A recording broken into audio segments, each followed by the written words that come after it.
Thank you very much. Thank you, Minnesota. This is a great state. We are going to win this state in a very short period of time. Thank you. This feels like the day before the election. So we have 20,000 plus people inside. We just set a new record.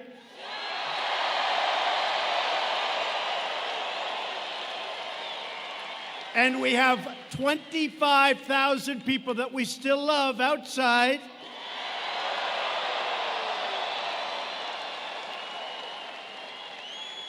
And close to 100,000 people wanted to come tonight. Thank you all. This is great. This is great. Thank you. I want to thank our great Vice President, Mike Pence, and Karen Pence for being here tonight. It is great to be back in the Twin Cities with the freedom-loving American patriots who make our country run. You know that. You know it. For the next 13 months, think of that. It seems like yesterday. For the next 13 months, we are going to fight with all of our heart and soul, and we are going to win the great state of Minnesota in 2020.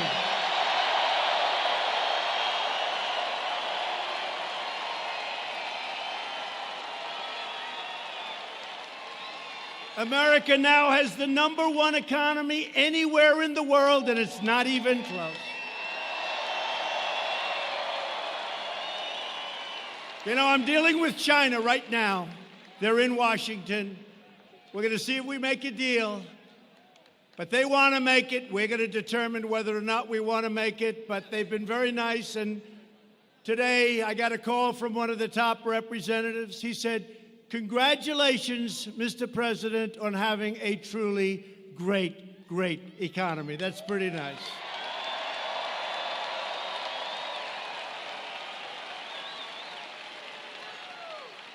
We picked up, since the election, trillions of dollars in value, and China has lost trillions of dollars in value. I will say this.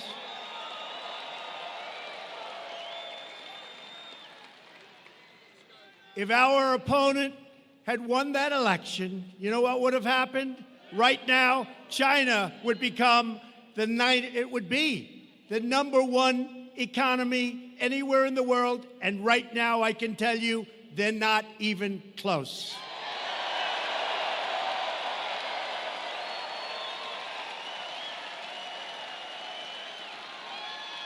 Our country is stronger than ever before because we are proudly putting, for the first time in a long time, we are putting America first.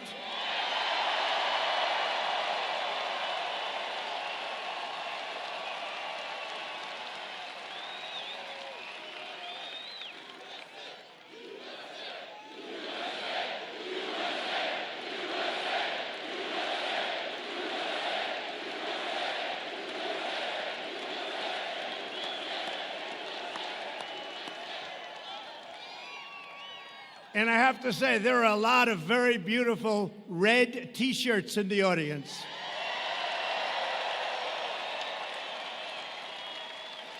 That was a record sale. They did very well. And I'll tell you what, cops love Trump. Trump loves cops.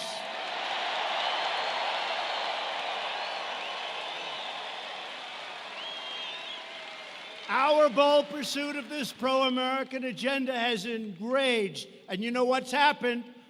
It's enraged the failed ruling class in Washington. Not easy to get them out, but we're doing it slowly but surely. These corrupt politicians and the radical leftists got rich bleeding America dry, and they knew that my election would finally end their pillaging and looting of our country. And that's what they were doing. And that's what they continue to try and do. That is why from day one, the wretched Washington swamp has been trying to nullify the results of a truly great and democratic election, the election of 2016. They're trying. They're not getting very far. They want to erase your vote like it never existed. They want to erase your voice, and they want to erase your future. But they will fail because in America, the people rule again.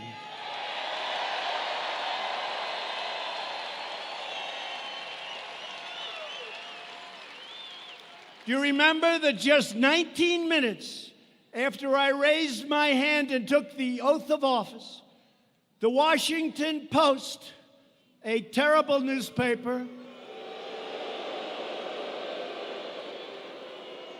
that doesn't know how to write the truth, published a story, and in this case, they might have gotten it pretty correct.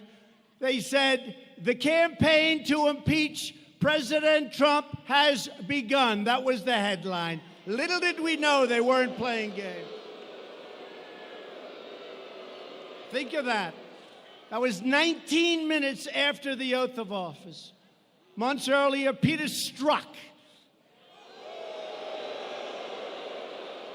Remember, he and his lover, Lisa Page.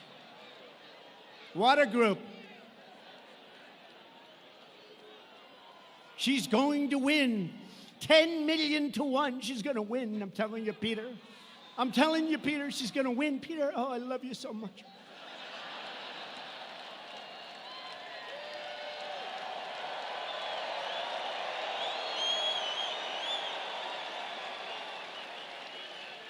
I love you, Peter. I love you too, Lisa. Lisa, I love you. Lisa. Lisa. Oh, God, I love you, Lisa. And if she doesn't win, Lisa, we've got an insurance policy, Lisa. We'll get that son of a bitch out. We got an insurance policy. And we're living through the insurance policy. That's what it is.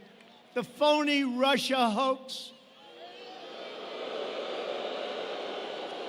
Lisa, I love you. Now, the do-nothing Democrat con artists and scammers are getting desperate. 13 months, they got to move fast because they're not beating us at the polls, and they know it, despite the phony polls that you see all the time. They're phony polls. You know, polls are no different. Remember, I always used to talk about polls? I know polls very well. Polls are no different than crooked writers. They're crooked polls. They're crooked polls. No different. Boy, that's a lot of media. Look back there. That's a lot of media.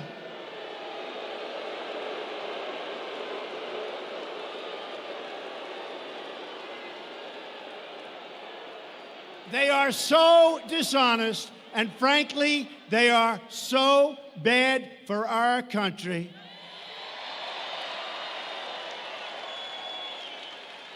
They are so bad. And they could be so good for our country. They could be so good. And maybe they'll change, and maybe they won't. I've been waiting for a long time. You know, after I won the last election, I said, you know, finally, it's okay. Finally, I'll get some great press. They got worse. They got worse. I said, finally, we're going to get, I said to the First Lady, darling, we're going to finally get respect. We're going to finally get media and press coverage that's going to be great. Look at what we've done. And I'm telling you, they did. They got worse. And they know they cannot win. You understand. Well, if you didn't understand, honestly, there's no way anybody could win. Because you'd believe them. If you believe them, there's no way anybody could win, because it's like 94%. I can do the greatest things in history, and they'll make them bad to very bad. And if I do a neutral, something neutral, it worked out okay, not great, not bad. It's like, give them the electric chair. That was terrible. Right? No, this is the worst. These people and the Democrats, they're partners. It's a partnership, How about on the newscast, like the word manufactured, it's manufactured, and every newscast, tonight in a manufactured deal along the border.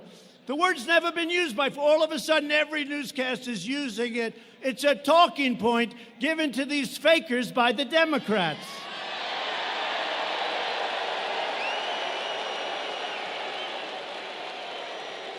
So they know they can't win the 2020 election. So they're pursuing the insane impeachment witch hunt. I've been going through it now. For more time than I've been in office because, you know, like Strzok with his insurance deal, this was before, remember this, this was before, that statement was made months before I took office. That statement was made months before the election took place. They said, just in case, we're going to have an insurance policy. That only means one thing. We're going to get them out. So they're telling us we can't let that ever happen again to another president.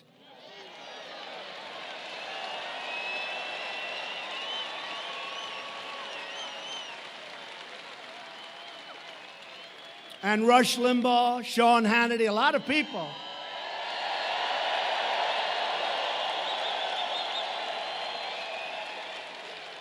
The great Mark Levin. We have a lot of great people. Lou Dobbs, great people. You know what they said? Every one of them, plus many others. There's no other man that we've ever met that could have taken it. It's true. Maybe I'm a little different up here, I don't know.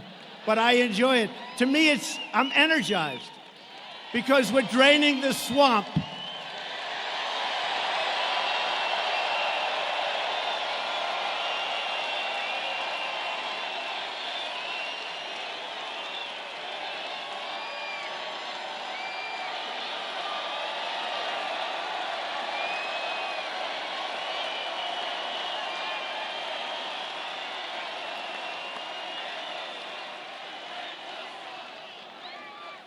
The Democrats' brazen attempt to overthrow our government will produce a backlash at the ballot box, the likes of which they have never, ever seen before in the history of this country.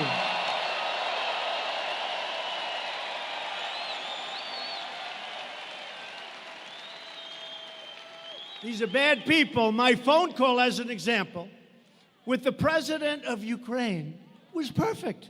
Everybody that looked at it. And the only reason I released it was that the Democrats put out a phony narrative. So I had no choice. And I don't want to do that as president. Every time a president from a country calls me or I call them, we have to release the text. How can you do business that way? Who's going to want to speak to your president? So the president of Ukraine reiterated today at a major news conference on other subjects that he was under absolutely no pressure. He doesn't even know what they're talking about. And he used the word, there was no blackmail during this call. He used that term.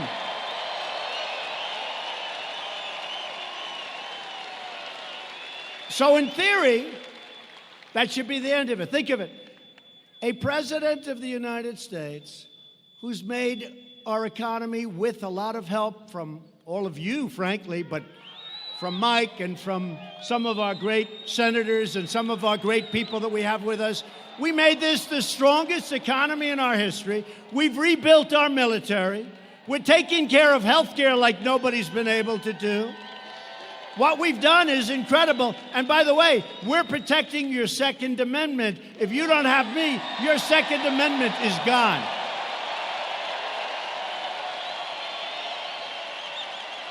So, we have the greatest economy, the greatest military. We've rebuilt our military, $2.5 trillion, because when I took it over, it was a mess. And what do they want to do? Let's impeach our president, right? I don't think so. I don't think so. I think we're going to have a turnout the likes of which we've never seen in the history of our country.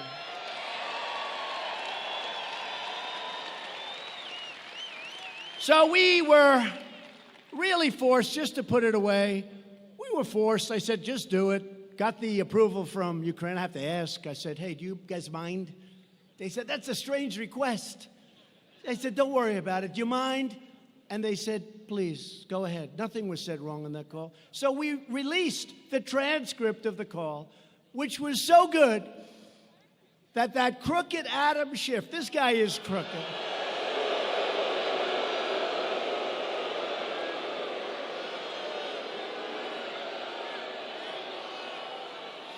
He had to make up a fake conversation that never happened, and he delivered it to the United States Congress and the American people.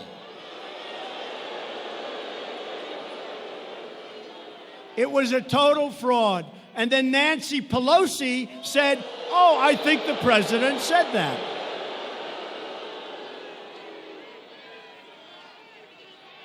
These people are sick, I'm telling you, they're sick.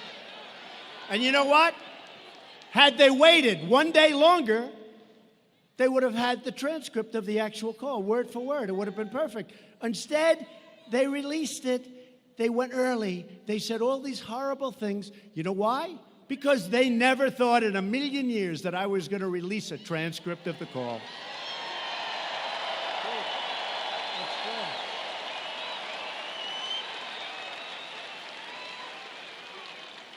So Nancy Pelosi, upon hearing a false story from a whistleblower that had no clue what was going on in that call, or somebody gave her very bad advice, but also hearing it from Shifty Schiff.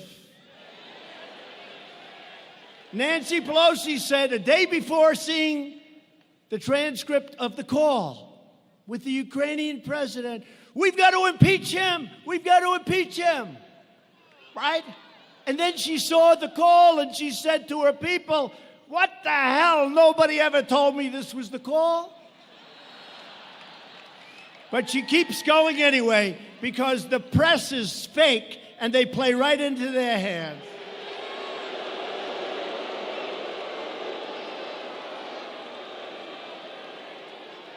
The do-nothing Democrat extremists have gone so far left that they believe it should not be a crime to cross our border illegally, and it should be a crime to have a totally appropriate, casual, beautiful, accurate phone call with a foreign leader. I don't think so.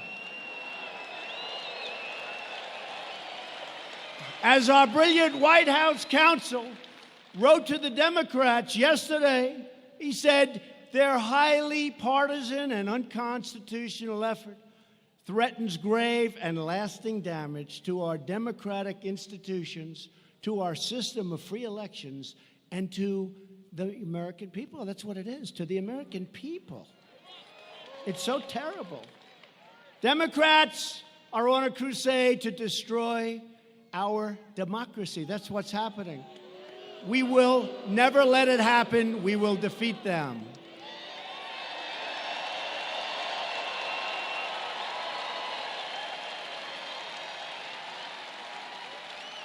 I mean, look at their debates. These people are crazy.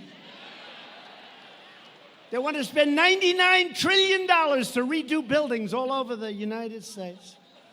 I said, what about China? What about Russia? What about India? What about all these other countries where that stuff is just flowing out? It's all right. Let him give you the answer. Man, did the cops act fast. He's already gone.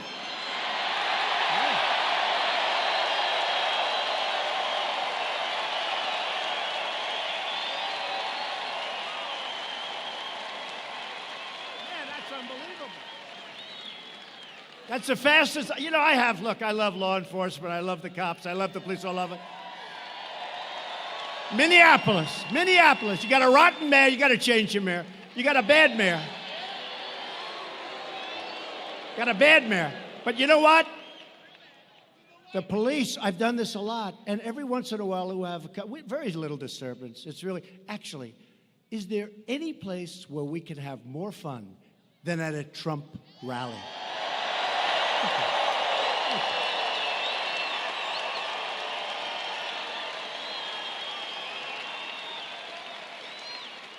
And we've set every record at every place virtually that we've gone. And one of the big musicians said, and Trump does it without a guitar. Can you believe it? Without a guitar. But this guy, so I've had it a lot where, but sometimes it'll take the police like 30 seconds, 50 seconds. It's like Roger Penske when you watch him, who's getting the Presidential Medal of Freedom, by the way, very soon. Great. He won 18 Indy 500s, 18, Roger Penske. But it's like the way they change those tires. It takes 4 seconds to change the whole damn thing. I say, how the hell do they do it? That's the way these cops just reacted.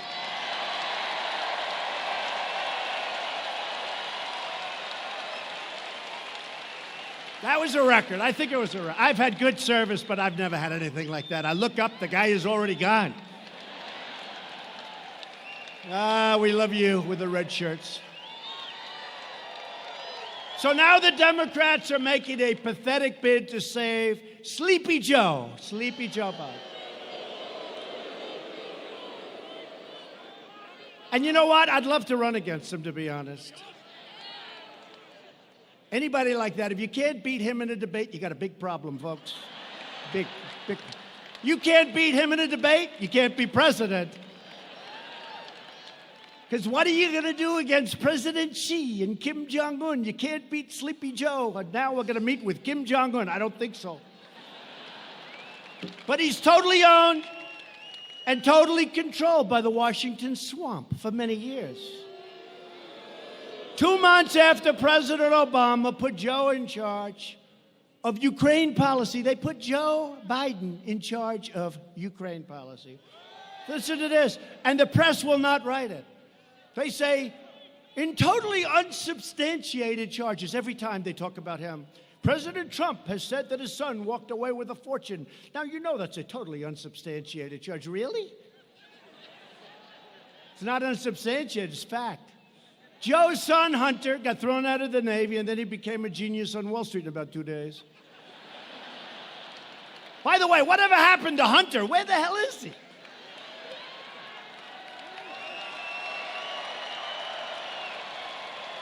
Where's Hunter? Hey, fellas, I have an idea for a new T-shirt. I love the cops, but let's do another T-shirt. Where's Hunter? Where is he?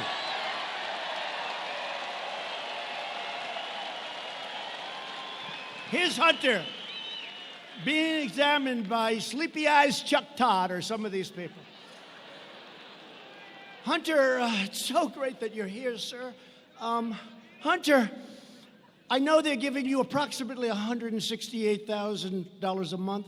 I hear they paid you a big check of $3 million. I just want to speak on behalf of NBC, who's absolutely one of the worst. I just want to tell you, Hunter, I just want to tell you, I couldn't be happier for you and your family. And I know you don't know anything about energy, and I know it's an energy company, but I think they made a great deal, Hunter. And then they fly to China. And I'm dealing with people right now, they're tough as hell, those Chinese negotiators. And Hunter, who's not too smart, Hunter. He goes in, he has a meeting, he walks out in his fund with $1.5 billion, with a B, $1.5 billion.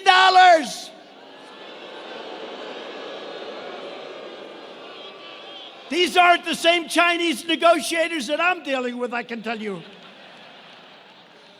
These are not the same ones, but we are doing very well in that negotiation. Now think of it. Where's Hunter? Okay, get it. So where is Hunter? I want to see Hunter ask these questions. Hunter, you know nothing about energy. You know nothing about China. You know nothing about anything, frankly. Hunter, you're a loser. Why did you get $1.5 billion, Hunter?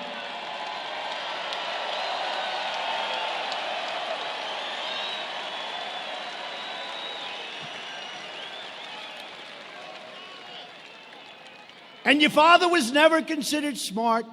He was never considered a good senator. He was only a good vice president because he understood how to kiss Barack Obama's ass.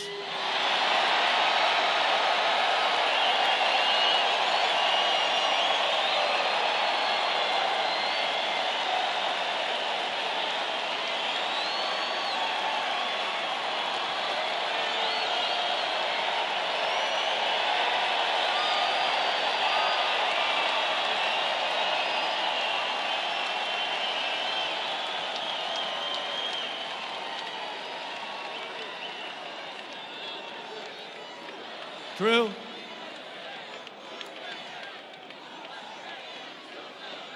Thank you. Thank you. It's true. It's true. And they're always saying the same thing. Yeah, he got $1.5 billion.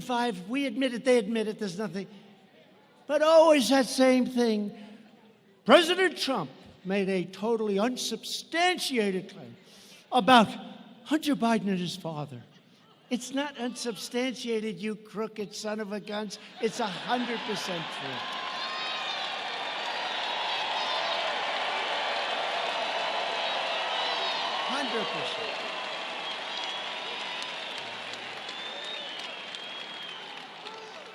Even the smart guys on Wall Street, and I know all of them, they are smart. They've never seen anything like that one before. I've called them. Does that ever happen? Never happens. Guy walks in, no experience, no nothing. Walks out with $1.5 billion. Gee, flies in on Air Force Two with his father, the vice president. Don't forget, that's when he was vice president. So China gives his son $1.5 billion. How would you like to have Joe Biden take over negotiations right now with China? I don't think so. I don't think so. Meanwhile, Biden allowed China to rip off America for 8 years as vice president, and Barack Obama let him just rob us blind, and we're not doing that anymore. Those days are over.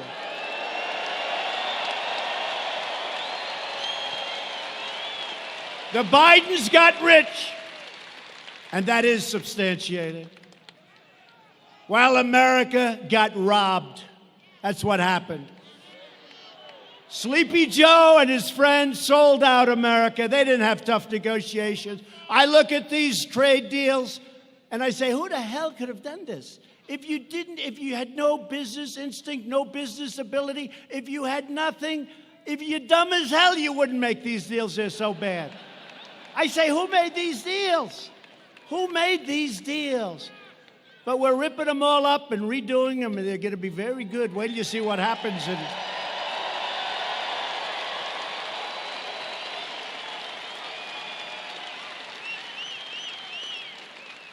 And now that I'm your president, you see it. America is winning again, and we're respected again as a nation.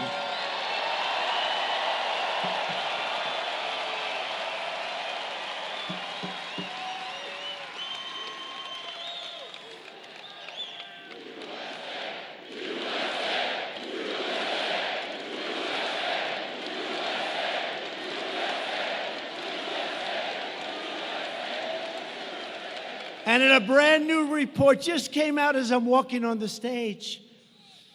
Hard to believe, actually. It turns out that Joe Biden was vice president. He worked with the so-called whistleblower.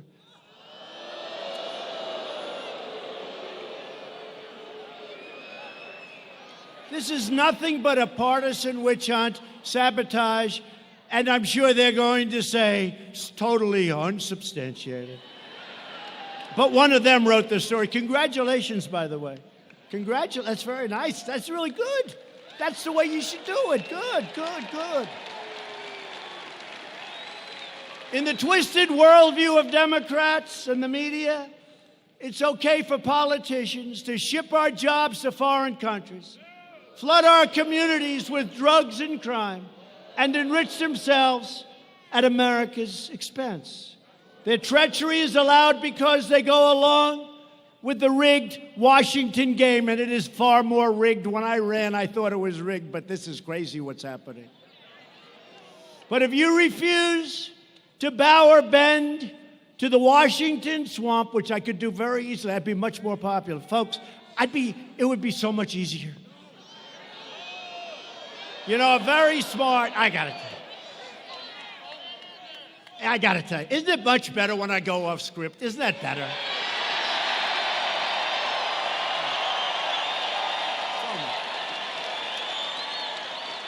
So much better. It's just.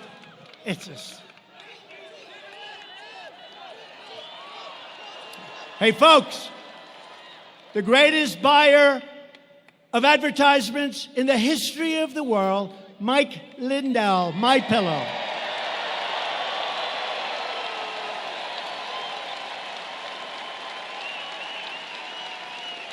I have never seen so many ads. I think he's the greatest ad negotiator in history.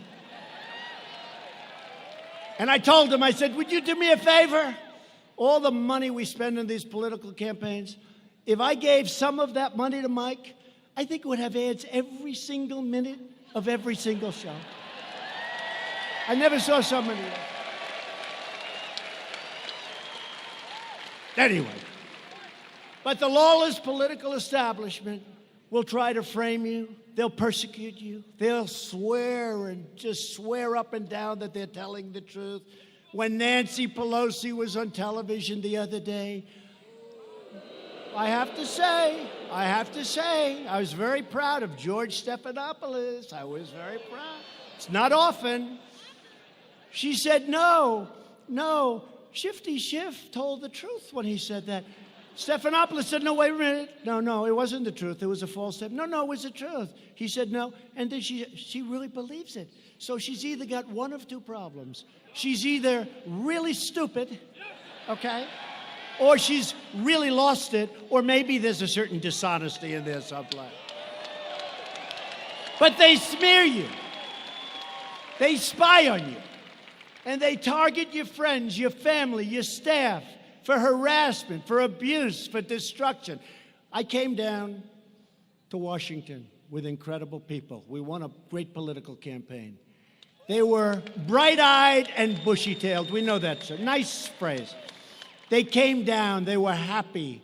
They wanted to turn the country around. They wanted to do great things. All of a sudden, they get summoned and they get subpoenaed by Robert Mueller. How good was he as a witness? Not too good.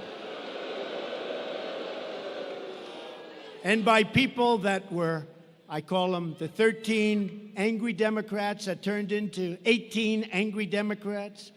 It was disgraceful. So people that were going down, sir, what is this?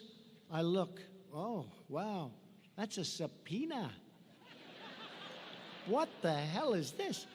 They took people, I really mean this, they took people that were full of life and energy and vigor. We had just won the greatest campaign in the history of American politics. It's true. It's true. And they destroyed their lives. They destroyed their lives. They went home. I could name many people, one in particular, who came down, an incredible young woman. She was going to help people. She wanted to help people. She had causes that were so good, she wanted to help people. And she ended up going home dark. Her life became hell. They ruined people. They destroyed people. Good people. People that ended up paying far more money in legal fees than they made. They destroyed great people. They're vicious, horrible, and the media was behind every single step.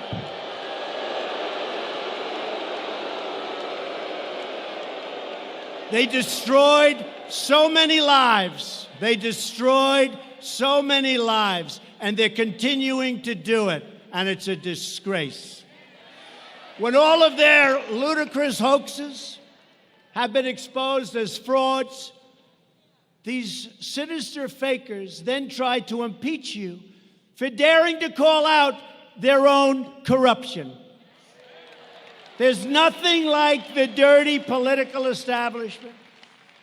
And I have to tell you, this is, a friend of mine, very smart, brilliant guy. He was with me about 2 weeks ago.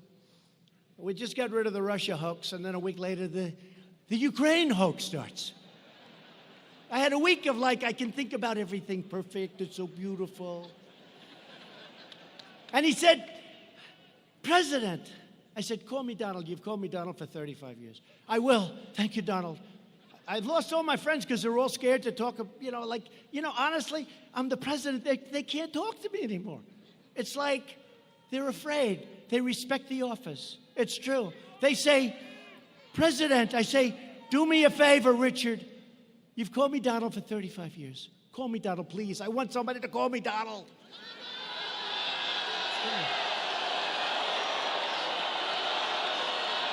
True.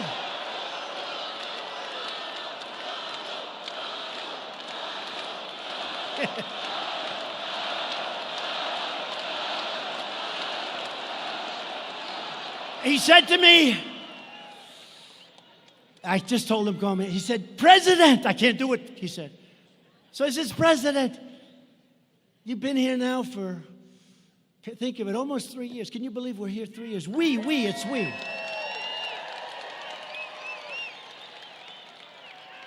And we have to promise them no more than 16 years, okay? No more. 16 more years. I'm only kidding. Now they'll go back. See, he wants to run for more. But he said, President, could I ask you a question? It's so important to me. He's a great businessman, very successful. He said, you deal with all of these nations, these great, powerful. Who is the worst to deal with? Is it China? Is it North Korea? Is it India? Is it Russia? Please tell me, Mr. President, who is the toughest nation to deal with? I said, you're not going to believe this. It's the USA is the toughest nation to deal with. The USA. It's true. Because we're dealing with some very sick and deranged people.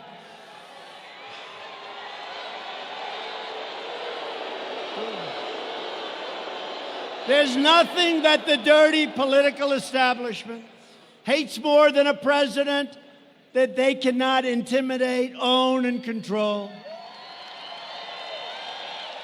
They're trying to stop me because they know that I don't answer to them, I answer to you. It's true.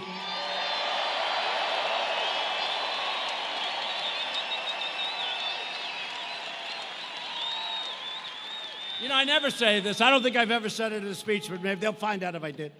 Then they'll give me Pinocchios. He said it before, but I don't know if I ever said it in a speech. But you know, I make, as president, about $450,000, right? I give it away. No, wait. I don't care. I never hear anything. Can you imagine if I didn't? I give it away to, you can only give it. You can't keep it. You can't actually make a gift. You can give it to your different agencies. So I can give it to health, I can give it to transportation, I can give it to military, but I give it away all the time, now, and if I ever did, but it's $450. If somebody stays from, let's say, a Middle East country in one of my hotels, and we charge him $392.53 for staying, and I never heard of the guy, and I don't want to hear about him. They say Trump is getting rich off our nation. I lose billions being president. I don't care. It's nice to be rich, I guess. But I lose billions. If somebody rents a room someplace and they pay me 2 months in rent or hotel fees, I never heard of the people. I never know who they are. They say emoluments. Nobody ever heard of the word emoluments before. Emoluments. It's the craziest thing I've ever seen. I tell you, it's cost me billions of dollars to be president. It really has. And at some point, I'll probably have to prove that, and I look forward to doing it. It's very easy. It's very easy. And there is nothing that makes me happier than making that decision to run and win and straighten out the mess that these people have created.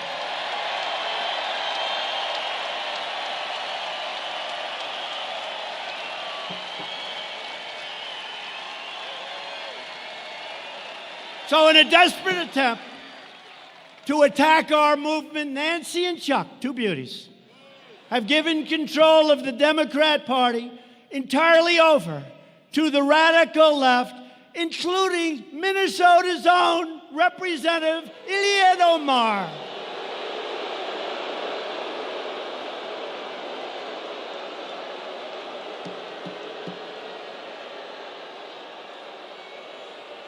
You know, I know you people. I know you people. I know the people of Minnesota. And I want to tell you, And I also, at the same time, it's both a question and a statement. How the hell did that ever happen? How did it happen? How did it happen? Congresswoman Omar is an America-hating socialist. She minimized the September 11th attack on our homeland, where far more than 3,000 people died, saying some people did something. Big deal. Some people did something. She pleaded for compassion for ISIS recruits right here in Minnesota. Omar laughed that Americans speak of Al-Qaeda. You remember that tape? Speak of Al-Qaeda. But when we say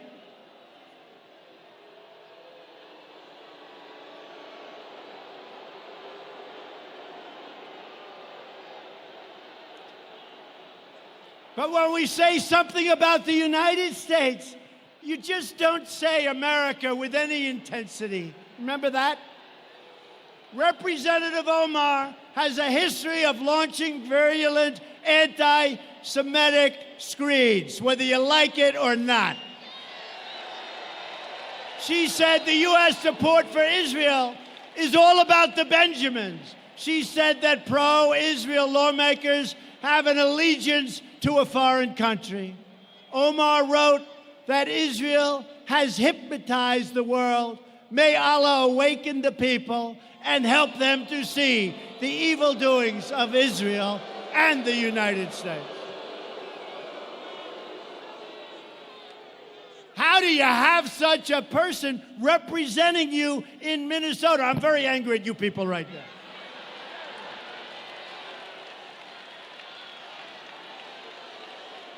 She is a disgrace to our country, and she is one of the big reasons that I'm going to win and the Republican Party is going to win Minnesota in 13 months.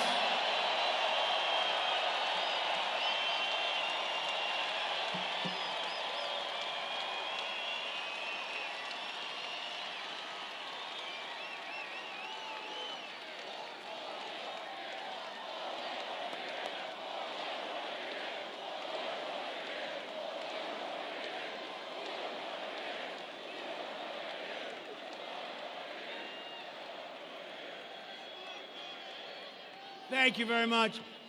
So we're honored to have with us today a special guest, a man that really is a terrific, talented writer. He knows a great deal about all those tangled lies of Omar.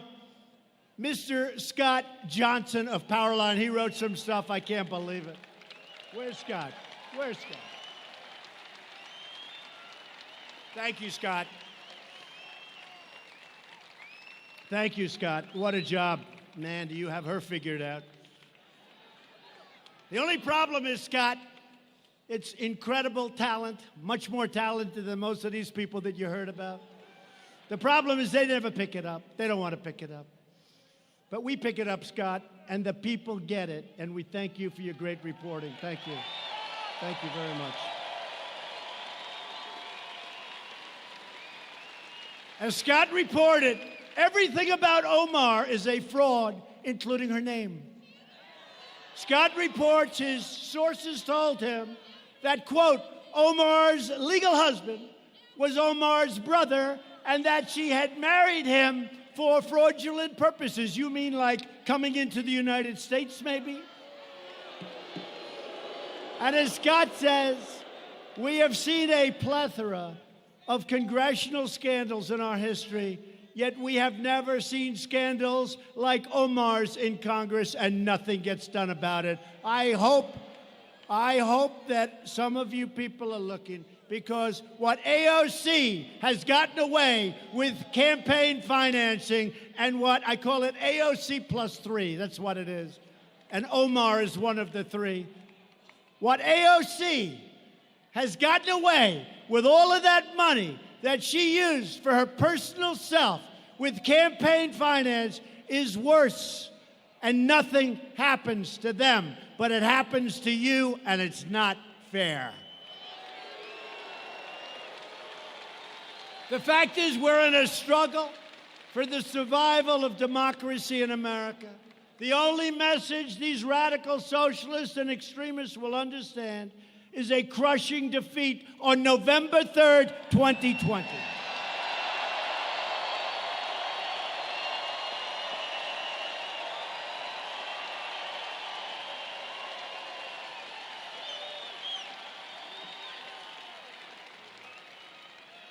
With your help, we will win back the House. We will keep the Senate. And we will win the White House. And we're thrilled to be joined tonight by some incredible people that have helped me so much. One of your tremendous, talented, tough Congressman, Tom Emmer. Tom.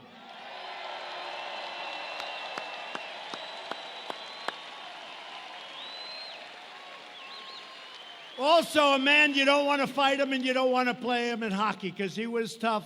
He just won, not that recently, but pretty recently, and I was out here campaigning for him and working hard, and it turned out to be an easy race because everyone loves him and respects him. Congressman Pete Stauber.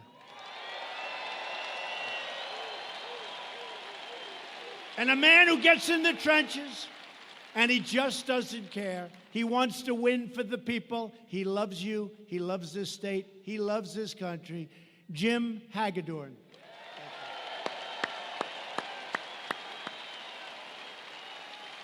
And a great friend of mine with his incredible family. He's a friend. He's smart.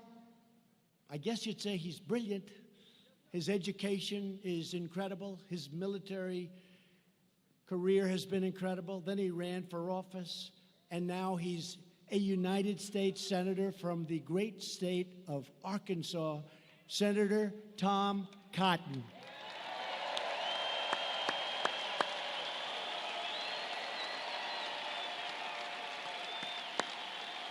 Great guy. And Minnesota Senate Majority Leader Paul Gazelka. Paul. Thank you, Paul.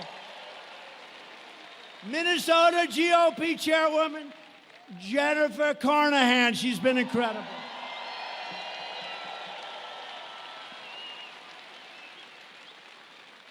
I said, Jennifer, are we going to win in 13 months? She said, honestly, sir, I've never seen anything like this.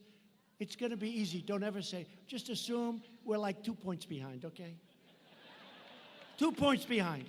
You never, ever, please, you always just assume you're a little behind.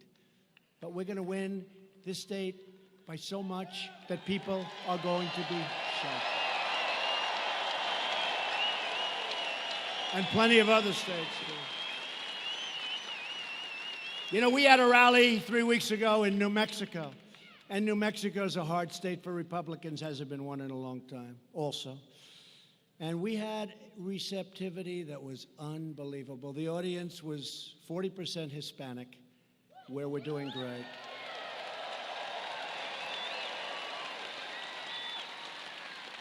And you know, Hispanic, they understand borders better than anybody, better than we do. They understand safety. They understand their job. They don't want people taking it away. They don't want crime. They understand it better. That's why we're doing so well. But we're in New Mexico, and I'm telling you, that was electric. But honestly, all evenings are electric. We haven't had any bad ones. We haven't. They're all electric. A woman who headed up the great state of Michigan for me, a state that hadn't been won in a long time by a Republican, for whatever reason, but it hadn't been right. I guess we didn't have the right candidates, right? But a woman who would call me constantly. I'd say, I don't want to talk to her. She's giving me a headache. Sir, if you make one more trip, you're going to win Michigan. I say, all right. I make the trip. I go back home. I get a call the next morning, sir, we need one more. This went over and over and over. And we ended up winning the state of Michigan.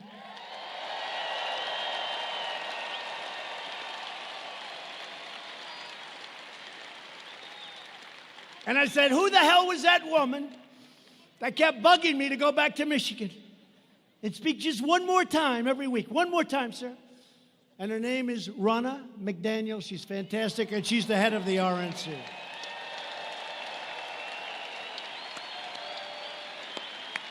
She's great.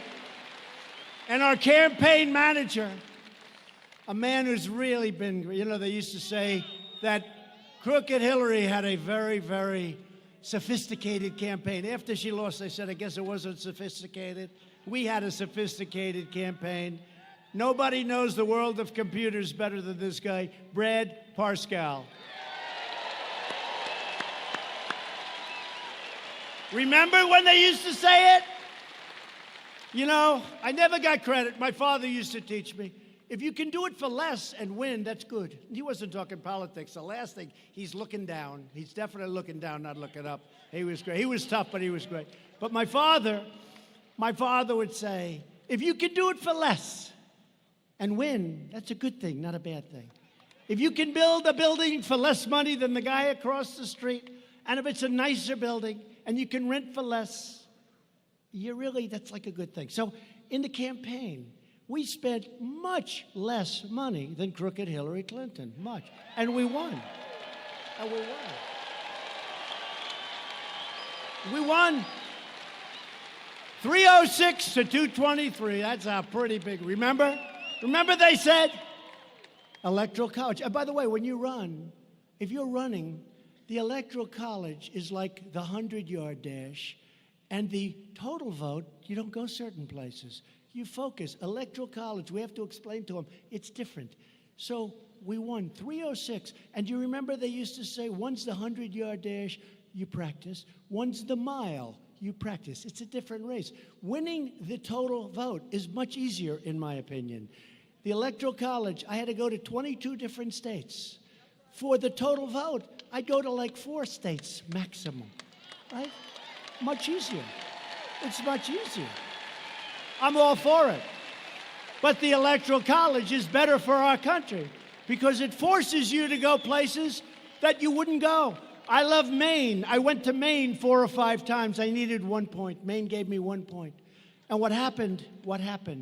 I went there numerous times. Everyone said, why? Because I was told by these fraudsters back here in the media that Trump cannot get to 270.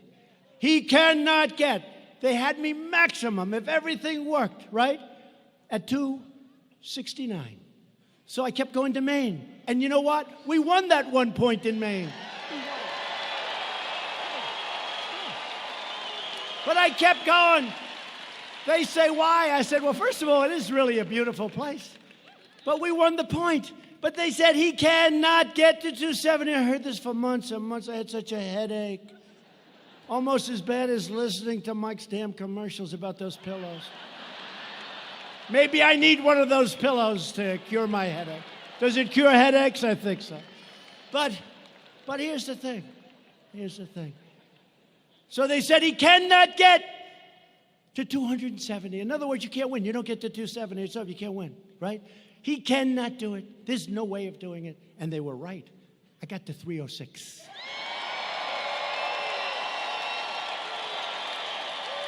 They were right.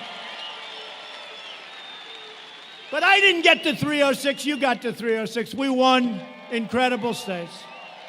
We won incredible states. We won Wisconsin. We won Michigan. We won Pennsylvania. We won North Carolina. We won South Carolina. We won Florida. What a run. Do you remember the evening that we won? I think, look, forgetting me, I think it was one of all of us together because we all worked hard. I was the messenger, but we all worked hard. That was our victory, not my victory. But that was one of the greatest nights in the history of television. One of the greatest nights. And hopefully it'll go down when we're allowed to get all of this stuff seeded. You know, it's like a tree. You plant it, it has to go, but it needs a little. That's why we need the 4 more additional years. It's got to grab on and catch. So they can't destroy it.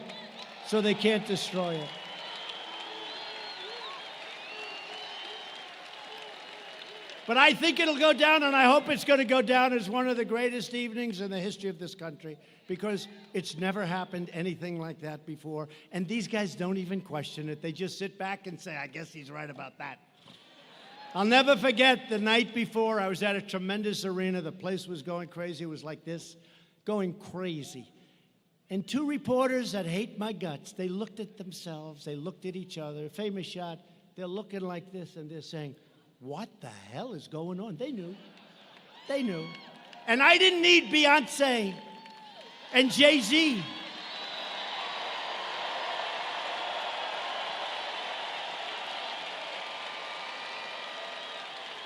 And I didn't need little Bruce Springsteen and all of these people. They got all these people. They'd come in because she couldn't get a crowd. They'd come in, they'd sing, they got Bruce Springsteen. Okay? He'd do about 2 songs and leave. What happens is they leave, and then everyone leaves with them. And she's still speaking in front of the same lousy crowd. It's the craziest thing I've ever seen. And then they complain sometimes I'll use a terrible word like hell. The other day I used the word hell. I got hell. They said he used terrible language. I used the word hell. It was so bad. But you got to hear Jay-Z, the words he was using. He was using the F word all over the place. And then the next day they say, I use bad language. The word hell is a terrible word. These people are sick.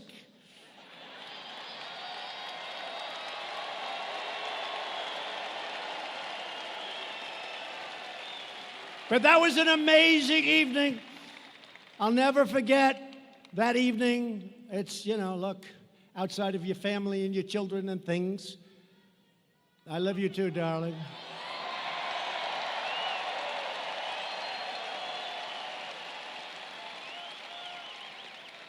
It was one of the highest rated evenings in the history of television. You add up all those networks. Remember the woman crying? Oh, my God. No, they weren't biased at all. Now, another very special man who's with us today, but he'll never be a man to me. He'll always be my boy. You know what I mean, right? He's my boy. He's my little 6'6" boy, Eric Trump.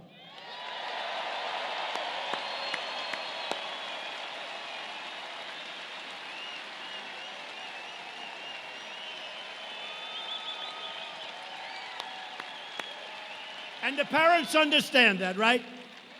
They may be big and strong and older, and to a parent, a child is always their boy or always their little beautiful girl. And I know that's probably politically incorrect. They'll say, it was terrible what he said about women. Terrible. But they're our boy and they're our girl, and it doesn't matter how old we get and how old they get. Is that a correct statement? And I'm also proud to endorse your next Republican senator from Minnesota, a man that I've known, a man that is tough and smart, a man that's running against somebody that's never done a damn thing in the Senate, Mr. Jason Lewis.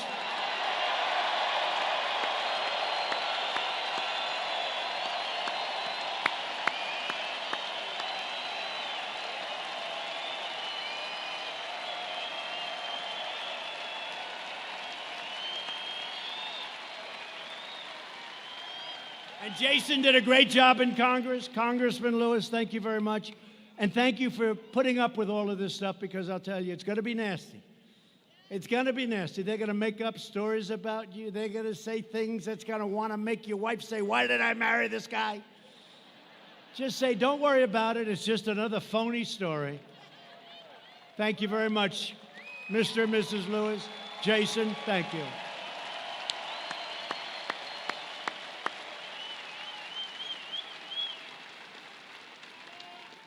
And Jason, they can't say that about Tom Cotton. He's too perfect, this guy.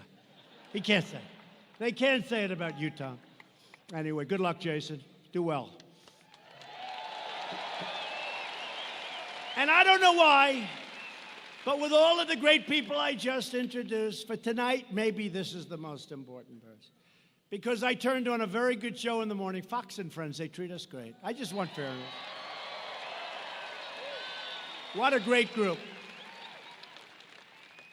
Ainsley and Steve. And by the way, Brian's gotten a lot better, right? Brian was a 7, and he's getting close to 10 territory. And Steve has been so great, and Ainsley is just incredible. And sometimes Pete Hegseth gets on there for the weekends. Right? And how good does Jesse Waters do? How good. Right, just some really great people. And again, Tucker's been very good, I have to say. He's been good. Smart. He's been great. Tucker. And the legendary Sean Hannity. Great. Number one show. Sean's got the number 1 show. And Laura Ingraham was knocking him out of the park. Laura.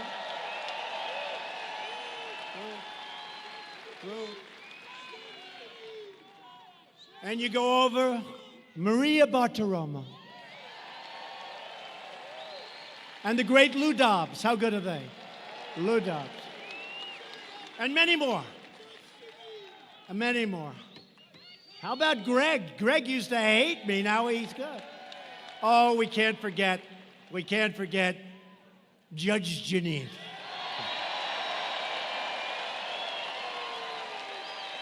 I would be in such trouble if I forgot Judge Jeanine.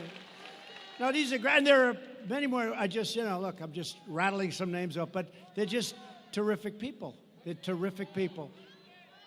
But a man that I have to really say something very special about. So I'm watching Fox and Friends early in the morning, very early in the 6 slot, because I'm out of there pretty good. And I see a handsome young man named Bob Kroll, Cops for Trump.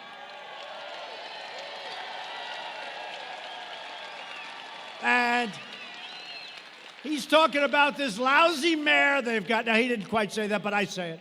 He's talking about this lousy mayor that won't let the cops, the police, the law enforcement. My father always used to say, son, he meant it too, never say cops. It's disrespectful. Say police officer. I say, okay, Bob. But honestly, the truth is, with time, I love you guys, whether you're cops, police officers, law enforcement, I'll call you whatever you want. It doesn't matter. You are so great, so respected. You don't even know how much our public loves you. You don't know it. You don't know it.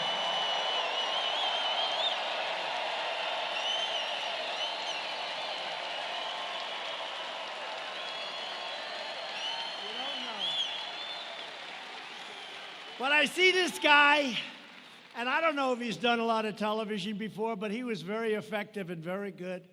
And he was saying how the police aren't being allowed to take care of this rally. And yet with President Obama and Bush and all these people, they were, fine. Everybody comes, they fall asleep at a rally. But they weren't allowed to do the job for us, and they went wild. So what I want to do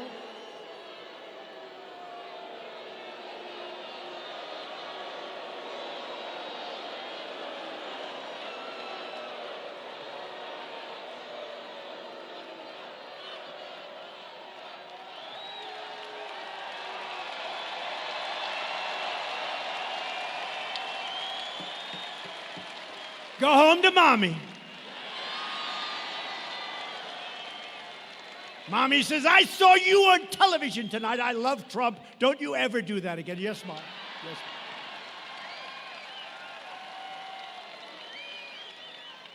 But the job he did before the election, I came right here to Minnesota, and I pledged to address this really important issue. And it's the issue of law enforcement. And when I saw this man, this great gentleman on television, pouring out his guts, pouring out his heart, I don't know him. He knows I've been good to law enforcement. He knows I've been good to, as my father would say, the police. He knows I love the cops. He knows that. And so does everyone else. I mean, so many shirts, so many red shirts, and there are plenty of people here without the red shirts. And I want to just tell you, the respect that we have for law enforcement is unbound. It's unbound. Come up here, Bob, come up.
What can I say after that?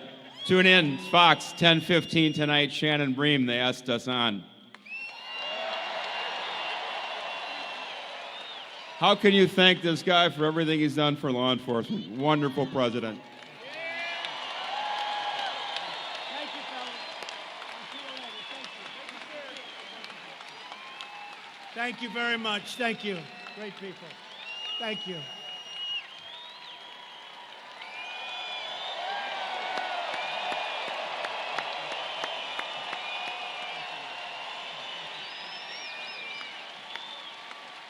What a group.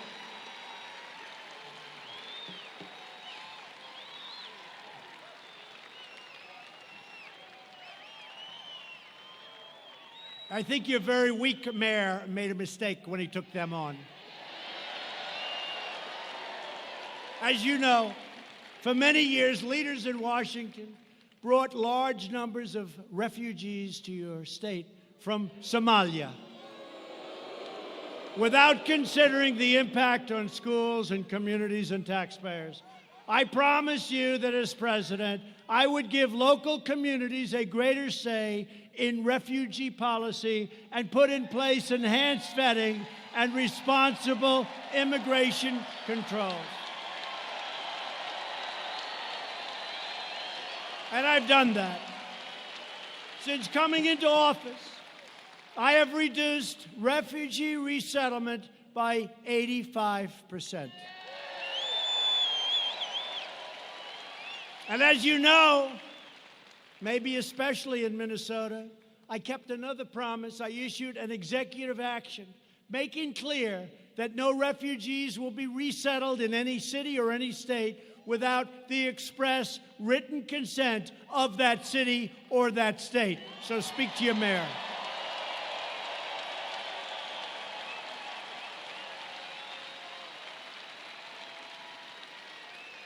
You should be able to decide what is best for your own cities and for your own neighborhoods, and that's what you have the right to do right now. And believe me, no other president would be doing that.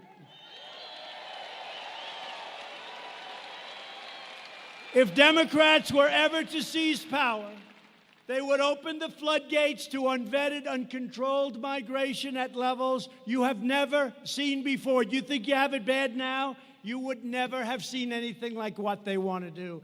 But in the Trump administration, we will always protect American families first, and that has not been done in Minnesota.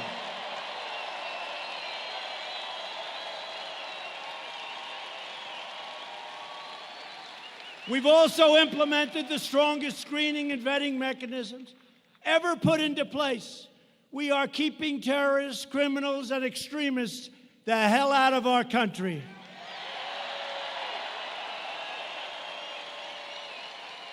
And I want to thank the country of Mexico. The president of Mexico has been incredible.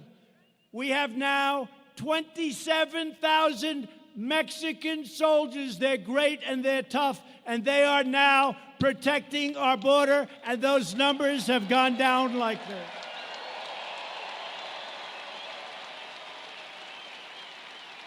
Thank you, Mr. President. We will not make the mistakes made in European countries and allow a violent ideology to take root in our country, on our shores. We're not going to allow it to happen.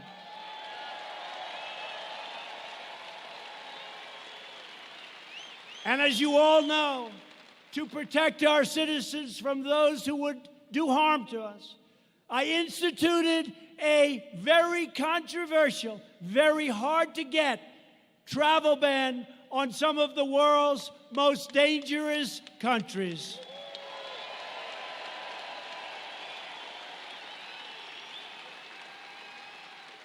And the other day, one of the fake news reporters in the back said they were talking about the travel ban, and they said, well, you know, the president has lost in court. They said, where? On the travel ban. And he's right. I lost, and then I lost at the appellate division, and then I won at the United States Supreme Court. Right? And he knew that, but he said, I lost on the, and he was right. I lost. And then I lost again, but then I won. And we have the travel ban. But instead of saying he lost, and then he lost at the appellate, and then he won at the United States Supreme Court, he said he lost on the travel ban. These are very dishonest people. Do you understand that? Very dishonest people. In the Republican Party, we believe that those who seek to join our society must embrace our values, honor our history, and love our people. Democrats also support deadly sanctuary cities, which release dangerous criminal aliens into the heart of your communities, and we're not letting it happen anymore. Republicans believe American cities should be sanctuaries for Americans, not for criminal aliens. My administration is taking historic action to secure the border.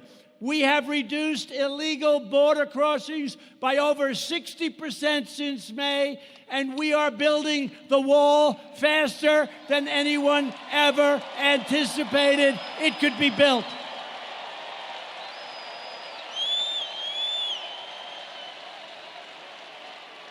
And this is a serious wall. You've all seen it. It's going up rapidly. And you think that was easy? I had every Democrat in Congress fighting me, fighting me, fighting me. I had a lot of the rhinos fighting me. They say, see, he's not getting it built. He's not getting.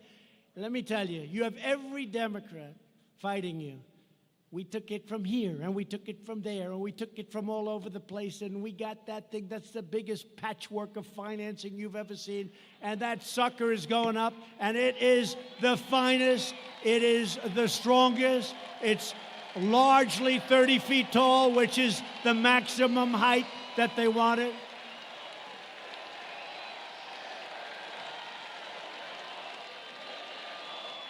I went to the Border Patrol, and I sat down with 15 representatives of the Border Patrol. And I said, what do you want? What's your ideal? I actually said, I want to give you the Rolls Royce. And they killed me for that. They said, it's not an American-made product. They happen to be right. No, they're right about that one. They're actually right there, Tom. But I said, I want to give you the Rolls Royce of walls. Tell me. And they told me everything. And then we built some alternative walls. We built all different types. We built about 7 of them. And then we had climbers come in. The one that worked the best was the one we're building. It also, unfortunately, the bad news, it's also the most expensive, but we got it for the right price. We got it for the right price.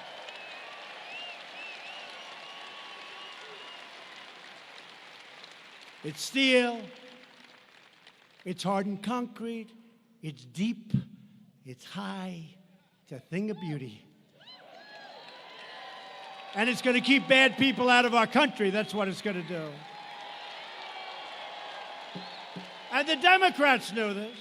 Most of the Democrats 4 years ago, they wanted a wall. Now all of a sudden, they don't want a wall. You know why they don't want a wall? Because I want it. It's the only reason. And I just thought of it, like a year ago. I said, man, this could have been so much easier. All I had to do is say, we don't want a wall, and they would have given me all the financing I wanted for the wall. What was I thinking? We're not going to build a wall, and they would have forced me to build it. I would have. Under this administration, we are also ending the endless wars. We have to do it, folks. We have to do it. We have totally defeated the ISIS caliphate, and I did that in rather quick time, if you remember, because we have the greatest fighting machine now. When I came in, it was totally depleted. We have great generals. We have great war fighters, and they did it so fast. I flew to Iraq. I met with the generals, right? I met with the generals. I said, I hear it's going to take a year to 2 years. Sir, we could do it in 2 weeks. I said, what? They don't let us fight, sir. They don't let us fight. We want to fight. They don't let us fight. I said, I let you fight. I said, how come if they say it's going to take anywhere from a year to 2 years, you say you can do it so quickly? He said, sir, we're going to hit him from the front. We're going to hit him from the back. We're going to hit him from the sides, from underground, from overground. We're going to hit the hell out of him. And they did. And we won very quickly. But from now on, we want to fight where it is to the benefit of the United States of America, not to the benefit of other countries. And we will only fight to win. We're only going to fight to win. We don't fight to win. We don't fight to win. The Turks have been fighting with the Kurds for 2 centuries. And Turkey, as you know, is a NATO ally. But I've been rough on them. We've defeated 100% of that ISIS caliphate and no longer have any troops in the area. We don't have any troops. The troops have been pulled out. Where Turkey is carrying out now a very tough campaign against the Kurds. Get them out.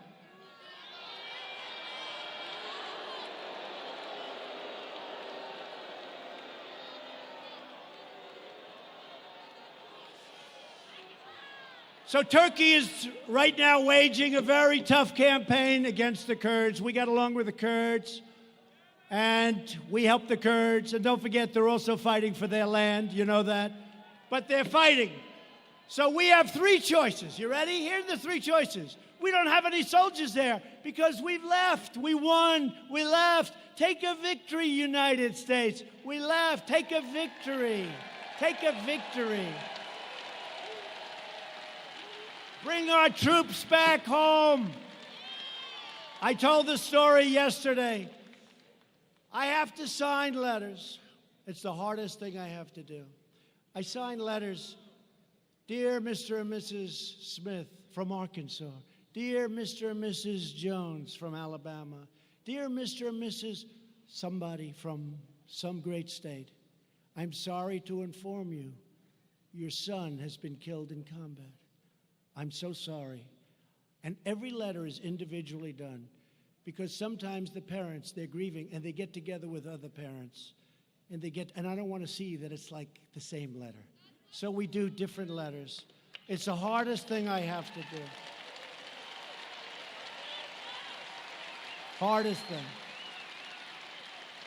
It's the hardest thing I have. I was telling Tom Cotton, it's the hardest thing that I have to do. And I signed those letters, and it just breaks your heart.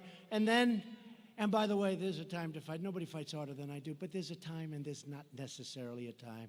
But I send these letters out, quite a few, and sometimes I send letters out. It's called Blue on Green, where we're teaching people how to fight, and then they turn the gun on our soldiers and shoot them in the back. And that's the hardest thing for a parent. I have all of them. I know every one. That's the hardest thing for a parent, when they get notification because they learn how their child has died. When the so-called people that we're teaching how to fight turn the gun on them and shoot. We've had a lot of that, a lot of it in Afghanistan, more than we've ever had proportionately before. It's a horrible, horrible thing. But I have to sign these letters.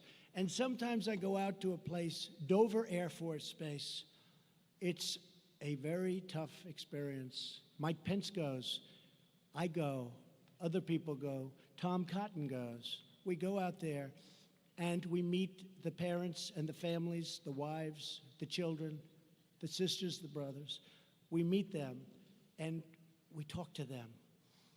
And their son or daughter is being flown in from some faraway place in a coffin. And these things are just impossible. I don't know how parents can do it, even. And I'll meet them, and we have a particular colonel. That's all he does. So good, so professional. And that's what he does. He said, I greet the dead, sir. I greet the dead. And what happens is this big, incredible machine flies in, this tremendous cargo plane. And it flies in, so powerful, so big. And I'll be talking to some of the parents, and they'll act like they're fine. I said, how are you doing? We're fine, sir. We're fine. We're really good. I said, that's great. And I'll tell the colonel, I'll say, Colonel, I think they're doing great. No, sir, they're not going to do great. You'll see. And I didn't know what he was talking about. This is the first time.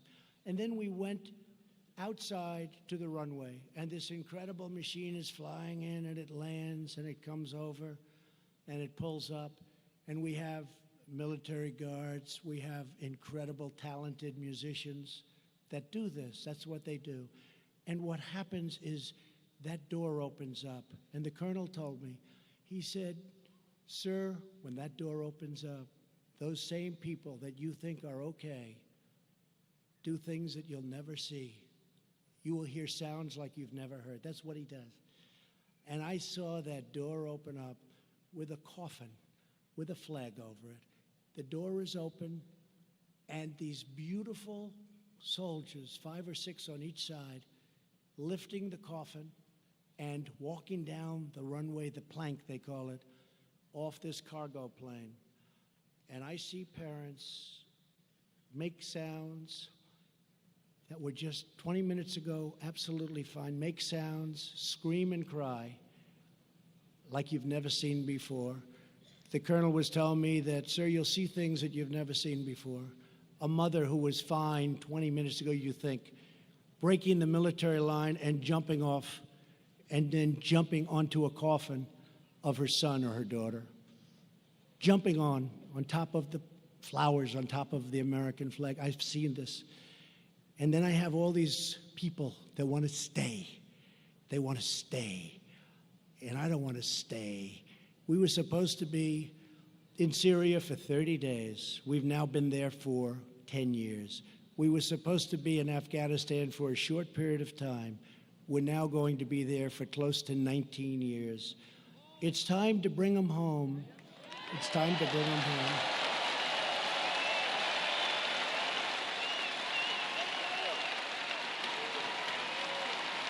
It's true. Time to bring them home.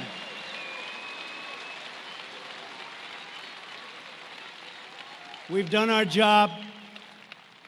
We've defeated everyone that we're supposed to defeat. And now we are policing. We are now policing. That's what we're doing. We're policing. And that, as I said, no more respect for the police, but these are military people, and those are police. But we are now policing. We're not fighting, we're policing. And you know what? After all of these years, and one other story, and I have to tell you, I go to Walter Reed on Friday, and I do it quite often. I gave out 5 Purple Hearts, and I meet people that are so beautiful, so amazing. I met 5 warriors, and one was so badly hurt with a loss of arms and a leg. Another one, they're just very, very devastated. But these are great, great people. And I gave out the Purple Heart, and I see the parents, and I have to say, Walter Reed, I want to just say the doctors there, the job they do. You know, you hear so many complaints about the doctors and about the vets and the vets' care, and nobody's done better. We got choice for the vets. We did things for the vets that nobody thought would be possible.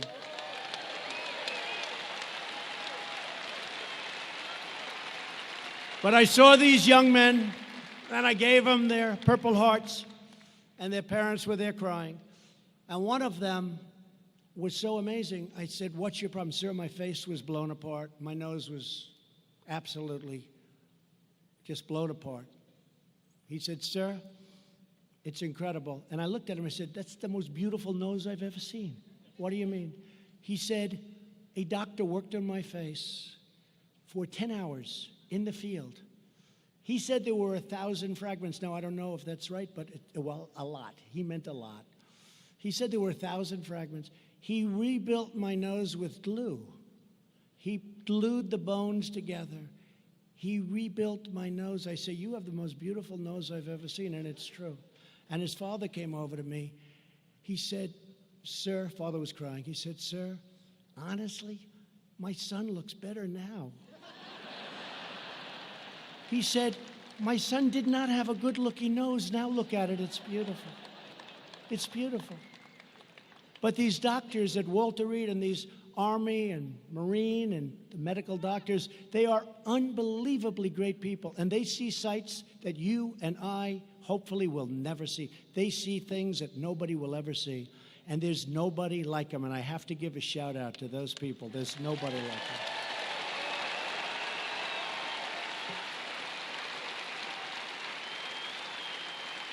So in the case of Turkey and Syria and the Kurds, we could send in 1,000 troops for a military conflict with Turkey. No, you don't want to do that. We could hit Turkey very hard financially. Or we could mediate a deal between Turkey and the Kurds. I like that. You know, let's mediate a deal. But remember, they've been fighting each other for hundreds of years. And we were artificially put there, in this case, by President Obama. So we did our job, we knocked out, and I'll tell you another thing. We have to be treated fairly. We have to be treated fairly. We're not treated fairly by other nations. We captured many, many ISIS fighters. Most of them came from Europe. They came from Germany. They came from France. They came from all of these countries. And we called them. I called them myself in many cases. I said, take your fighters. They said, we don't want them. You take them. I said, no, no, no. We did you a big favor. They're citizens of Germany. They're citizens of France.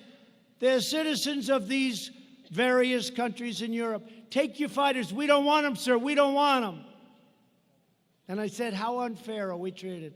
We do them a great favor, and they won't take the fighters. So we're doing some things that are pretty amazing. And every once in a while, you have to change course and do what you have to do.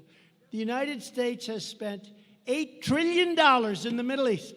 We've lost thousands of brave soldiers and tens of thousands of terribly wounded people, great people. Their lives will never be the same. These wars produced only chaos and bloodshed.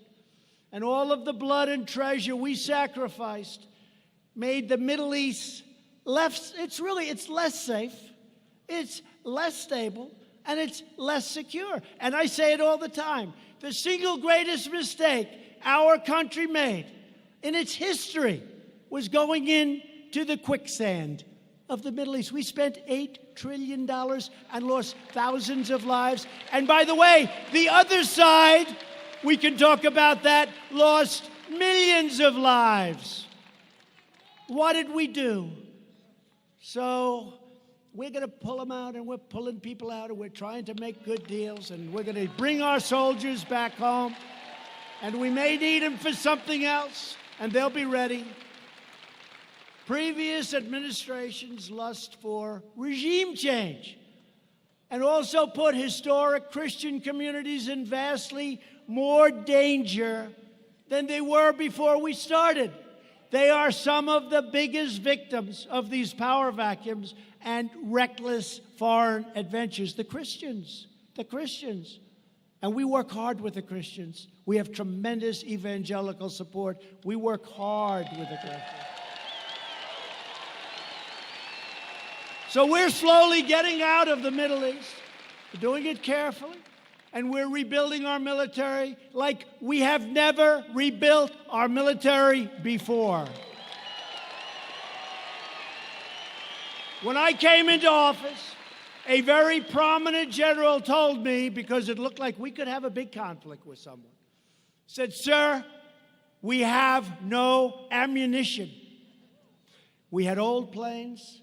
We had planes that were so old they didn't fly. We had people going to the desert, the plane graveyards, airplane graveyards, picking up parts. I never want to hear a president of the United States hear those words again. I never want to have a president hear the words, sir, we have no ammunition. Think of that. Think of that. Now, thanks to more than $2.5 trillion worth of investment in our military, we have more ammunition, more missiles, more rockets, more tanks, more fighter jets, and more of everything else than we've ever had before. And we have no choice. You look around the world and we have no choice, unfortunately. And the Democrats want to dismantle our military. After years of building up other countries, we are finally building up our country. That's what we have to do.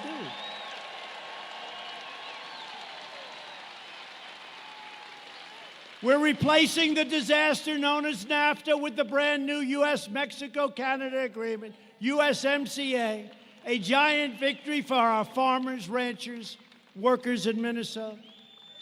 Congress should pass USMCA immediately. We hope that Nancy Pelosi can start thinking about passing some legislation instead of thinking about nonsense. And to protect our industrial backbone, I place tariffs on foreign aluminum and foreign steel. And I'm also fighting back against years of chronic trade abuse from China, and the supply chain of China, which was unbreakable, is now breaking wide open. And they understand that. And I don't blame China for what's taken place over the last 25 years. I blame the people that led our country, that let that happen, where hundreds of billions of dollars a year was taken from our country to build China. It's not China's fault. In the previous administration, they put our nation's natural resources under lock and key, including thousands and thousands of acres in a place called Superior National Forest.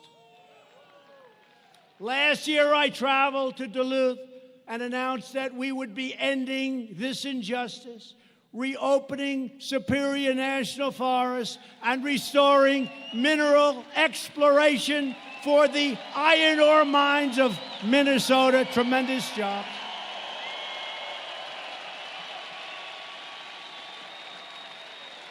And now the Iron Range is back in business.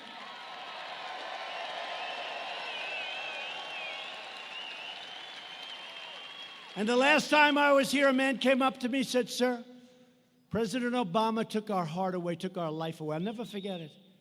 A man, strong guy, had tears in his eyes. He said, "You gave us back our life because they took it away from him. We gave it back." Best iron ore there is anywhere. My administration is also fighting the Democrats' socialist health care agenda that would obliterate Medicare. Republicans will protect Medicare, and we will always protect patients with pre-existing conditions. And for those of you that have private health care, health insurance, 180 million people, they are going to end it, obliterate it, and most people are thrilled with it. We are going to leave it. You're going to have your plan the way you want it, and there's no plan like those plans. Virtually every top Democrat also now supports late-term abortion, ripping babies straight from the mother's womb right up to the moment of birth. And that is why I've asked Congress to prohibit extreme late-term abortion, because Republicans believe that every child is a sacred gift from God.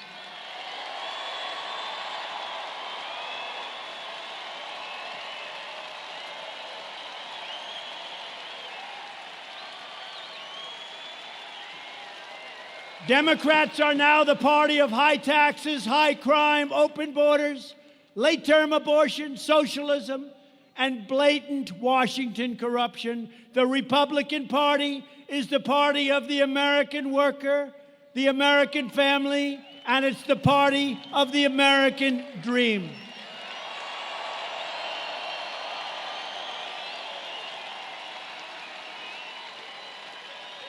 For years, you watched as your politicians apologized for America. You remember that?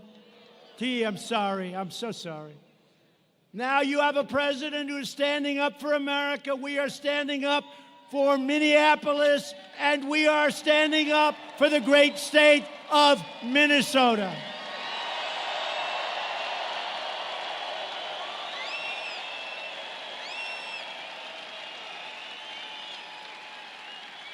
We begin this political campaign with the best record, the best results, the best agenda, and the only positive vision for America. We begin this campaign with, right now, almost 3 years of perhaps the most successful administration in the history of our country.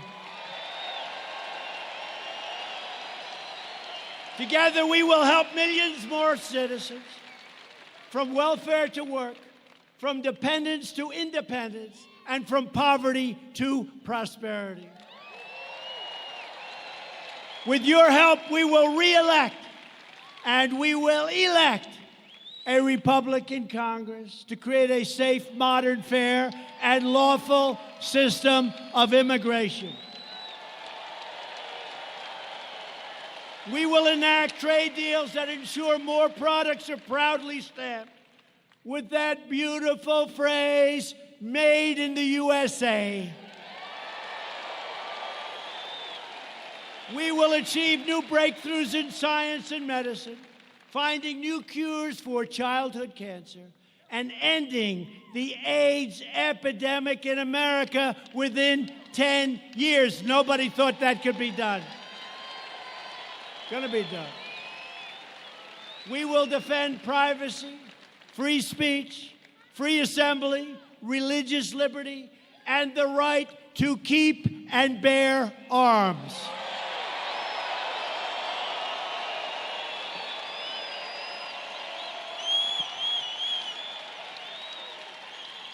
And above all, we will never stop fighting for the values that bind us together as one America. We support, protect, and defend the Constitution of the United States.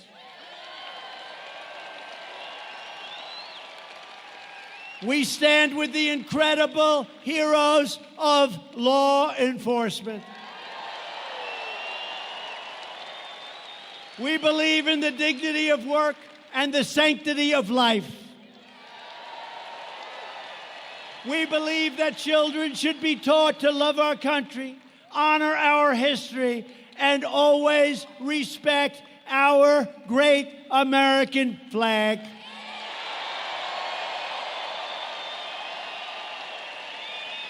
And we live by the words of our great national motto, "In God we trust."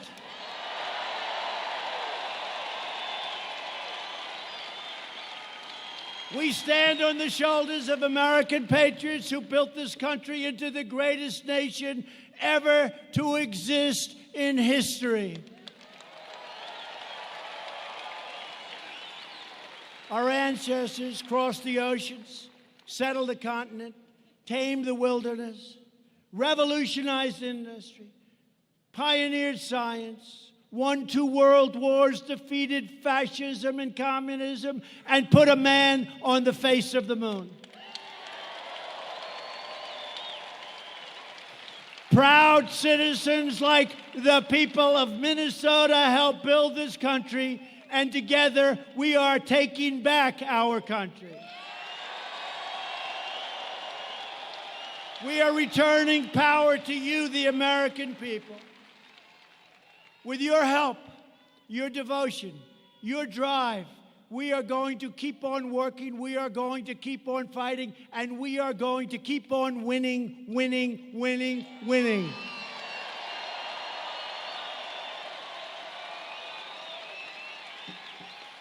We are one movement, one people, one family, and one glorious nation under God.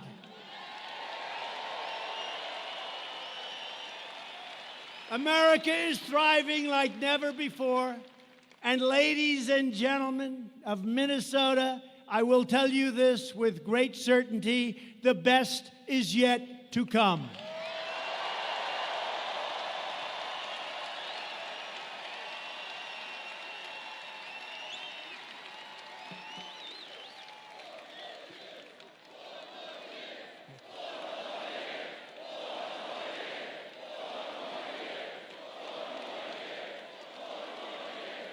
Thank you very much. And just in concluding, together we will make America wealthy again. We will make America strong again. We will make America safe again. And we will make America great again. Thank you, Minnesota. Thank you.